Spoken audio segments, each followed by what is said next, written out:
एक बड़ी घटना हुई है, जिस घटना को मैं आपके सामने रख रहा हूँ। सुंदर की शादी हो रही होती है, सुंदर की शादी परी से हो रही होती है और परी जो है, बेचारी परी जो है सुंदर से बहुत प्रेम करती थी। जिसके बावजूद सुंदर जो था वो सच में सुंदर था और सुंदरता की बात जब आती है, तो समझिए कि परी भी सुंदर थी और सुंदर भी काफ़ी सुंदर था और दोनों की जोड़ी जो है देखते बनती थी। अगर किसी की जोड़ी भगवान ने बनाई थी, तो वो सुंदर और परी की जोड़ी बनाई थी। लेकिन उन लोगों की उनकी सुंदरता की नज़र किसी को लग जाती है और होता क्या है कि जब सुंदर की शादी होती है, शादी होने के बाद जो है जयमाल होता है। जयमाल होने के बाद आपको पता होता है कि बच्चे जो है दूल्हा जो है कोहबर में जाता है। उसके बाद दुल्हन जो दुल्हन बनी थी परी, उनकी भाभी की गलत नज़र जो है वो सुंदर पर पड़ जाती है और एक बहुत बड़ी घटना हो जाती है। मैं ये कहानी को पूरे डिटेल से बताऊँगा। ये एक हकीकत घटना है जो उड़ीसा के केहुली गाँव का है। मैं आपको बता रहा हूँ उड़ीसा में जो है ये घटना उड़ीसा की। मैं आपको बता रहा हूँ कि केहुली गाँव जो है, वो उस गाँव में सुंदर नाम का एक लड़का रहता है और उसे बगल के गाँव मोहनपुर से, जो मोहनपुर गाँव था बगल का, उस गाँव में पड़ी रहती है। लेकिन दोनों एक ही जाति के थे, इसलिए जो है दोनों की शादी सेट हो जाती है। सुंदर जो है अच्छा खासा बिजनेस करता है और परी जो है पढ़ी लिखी भी थी और प्राइवेट कंपनी में जॉब भी करती थी। उसके बाद दोनों की मुलाकात उड़ीसा के एक पार्क में होता है। पार्क में जब दोनों बैठे रहते हैं, तो दोनों को एक दूसरे से बात करने का मौका मिलता है और वो एक दूसरे के नज़दीक आ जाते हैं। बातों बातों में दोनों अपने नंबर को आदान प्रदान कर देते हैं।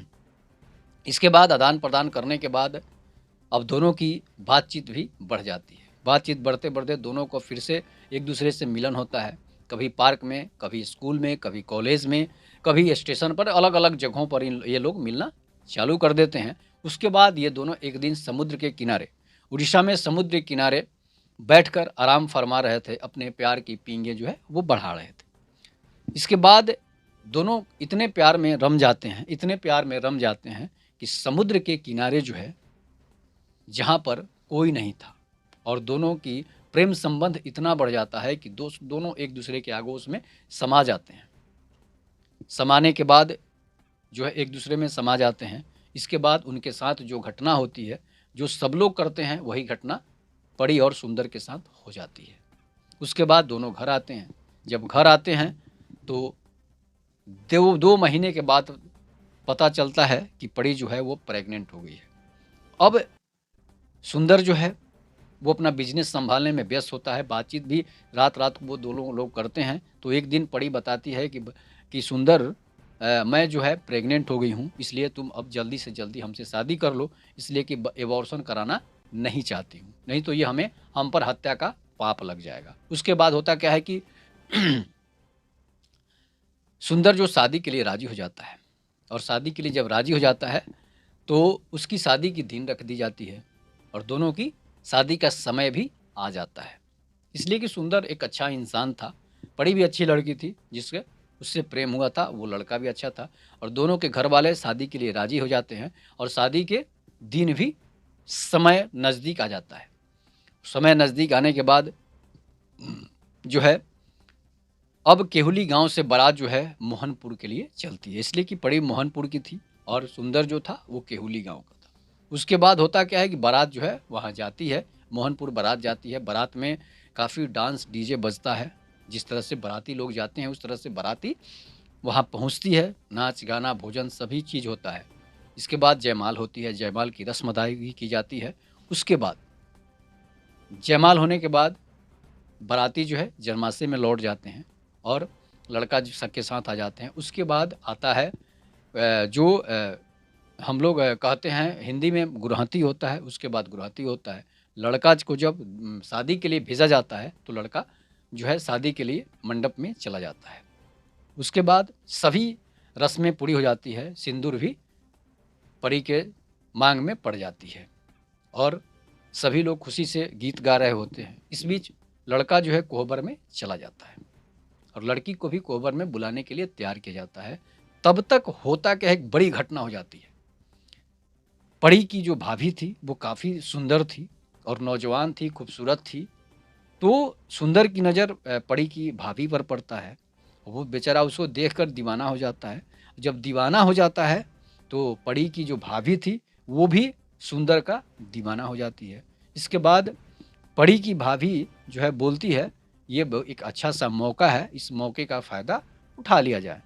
तो इसके बाद लड़कियां जो हैं कोहबर में जो लड़कियां होती है वो परी को लाने के लिए परी के घरों में चली जाती है और इसके बाद परी की जो भाभी होती है वो कोहबर में ही रुक जाती है और सभी को बताती है कि आप लोग जाकर अपनी सहेली को ले आइए। इसके बाद हम यहाँ पर इसे देख रहे हैं लड़के को, लड़के के साथ हम लोग हैं, इसलिए कि लड़के के साथ एक आदमी का होना ज़रूरी होता है। ऐसी बातें वो बताती है और तब तक परी अपना साजो श्रृंगार करके जो है तैयार अपने कमरे में तैयार हो रही होती है। इसके बाद परी की जो भाभी होती है काफ़ी सुंदर होती है, उसकी आँख, नैन, नक्श जो है देखकर जो है सुंदर भी दीवाना बन जाता है। इसके बाद जो कोहबर का गेट होता है, रूम का जो गेट होता है, परी की भाभी उसे बंद कर देती है। बंद करने के बाद परी की भाभी जो है थी वो लिपट जाती है, किसके साथ? तो सुंदर के साथ उसकी आगोश में लिपट जाती है। लिपटने के बाद अब सुंदर भी चाहता है कि इस मौके का फ़ायदा भाई कौन नहीं उठाना चाहेगा।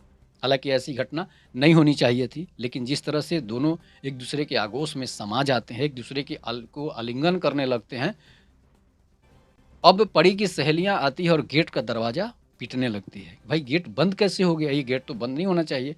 तो दरवाज़ा को पीटा जाता है।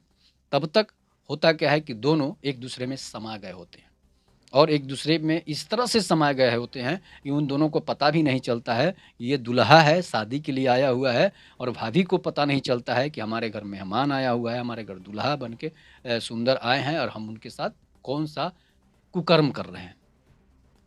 उसके बाद गेट का दरवाज़ा जो है उसको तोड़ा जाता है। तो जब दरवाज़ा टूटता है तो लोग देखते हैं, परी की सहेलियाँ देखती है, परी देखती है तो वो सर चकरा कर गिर जाती है और इसके बाद उनकी सहेलियाँ जो हैं परी की भाभी को हटाकर वहाँ से अलग ले जाती हैं। लेकिन वो एक दूसरे को छोड़ने को तैयार नहीं थे। घटना एक बहुत बड़ी घटना थी। अब परी बेचारी उस चक्कर में पड़ गई है, उस घनचक्कर में पड़ गई है कि उसे अब सोचने पर मजबूर हो जाती है और अपने कमरे में रोते हुए भाग जाती है। अब होता क्या है कि शादी होगा, नहीं होगा, शादी करें या नहीं करें, इसलिए कि सुंदर ने बहुत बड़ा कुकर्म कर दिया था और उसकी भाभी ने भी बहुत बड़ी गलती कर दी थी, जिसका फ़ायदा जो है सुंदर ने उठा लिया था। इसके बाद लड़की के परी के पिता आते हैं और जो है सुंदर पर थप्पड़ की बरसात हो जाती है। भाभी भी पीटी जाती है और सुंदर भी पीटे जाता है। लेकिन उन दोनों का जो एक दिन का जो संबंध बना था, एक 10 मिनट का जो संबंध बना था, वो संबंध उनके माथे पर एक कलंक बन जाता है। और हालाँकि परी की भाभी जो थी, वो उनकी शादी तो हुई थी, लेकिन उनके अभी बच्चे नहीं हुए थे, इसलिए कि 1 साल पहले ही शादी हुई थी। अब परी का जो भाई होता है, वो आता है और अपनी पत्नी को पीटने लगता है, तो वो बोलती है कि अब हमको आपके साथ नहीं रहना है, हमको सुंदर के साथ ही रहना है। अब सभी लोग मिलते हैं, उन लोगों की पिटाई चालू हो जाती है, दोनों को पीटा जाता है, फिर दोनों एक दूसरे के करीब आते हैं और सुंदर जो है अब सुंदर से कहा जाता है कि अब तुम्हारी शादी परी से नहीं होगी, अब तुम्हारी शादी जो है सिर्फ इसी औरत से होगी, महिला से होगी जो परी की भाभी थी। उसका भाई, परी का भाई जो होता है, वो उससे उसकी शादी सुंदर की उसी मंडप में सिंदूर डालकर करवा देता है कि अब तुम्हें हमारे घर रहने की कोई ज़रूरत नहीं है, इसलिए कि तुमने वो कर्म किया है, वो कुकर्म किया है जो शायद कोई महिला नहीं कर सकती है। और सुंदर दुल्हन परी को बनाना चाहता था, लेकिन दुल्हन बनकर परी की भाभी उसके घर जाती है, तो वहाँ भी लोग आश्चर्यचकित रह जाते हैं, चौंक जाते हैं कि भाई ये कौन-सा किस कन्या को लेकर आया, किस दुल्हन को लेकर आया। तो सारी खबर जब बताई जाती है, तो सुंदर की माँ जो है माथा पीटने लगती है। सुंदर की बहन जो है माथा पीटने लगती है, ये कौन-सा कर्म कर दिया जिसका फल जो है आज हमें इस अपमान के साथ मिल रहा है। तो ये एक हकीकत घटना है, उड़ीसा की केहुली गाँव की घटना है। ये कहानी आपको कैसी लगी? इस पर आप अपनी प्रतिक्रिया ज़रूर दीजिएगा। तब तक के नमस्कार। जय हिंद, जय भारत, जय श्री राम।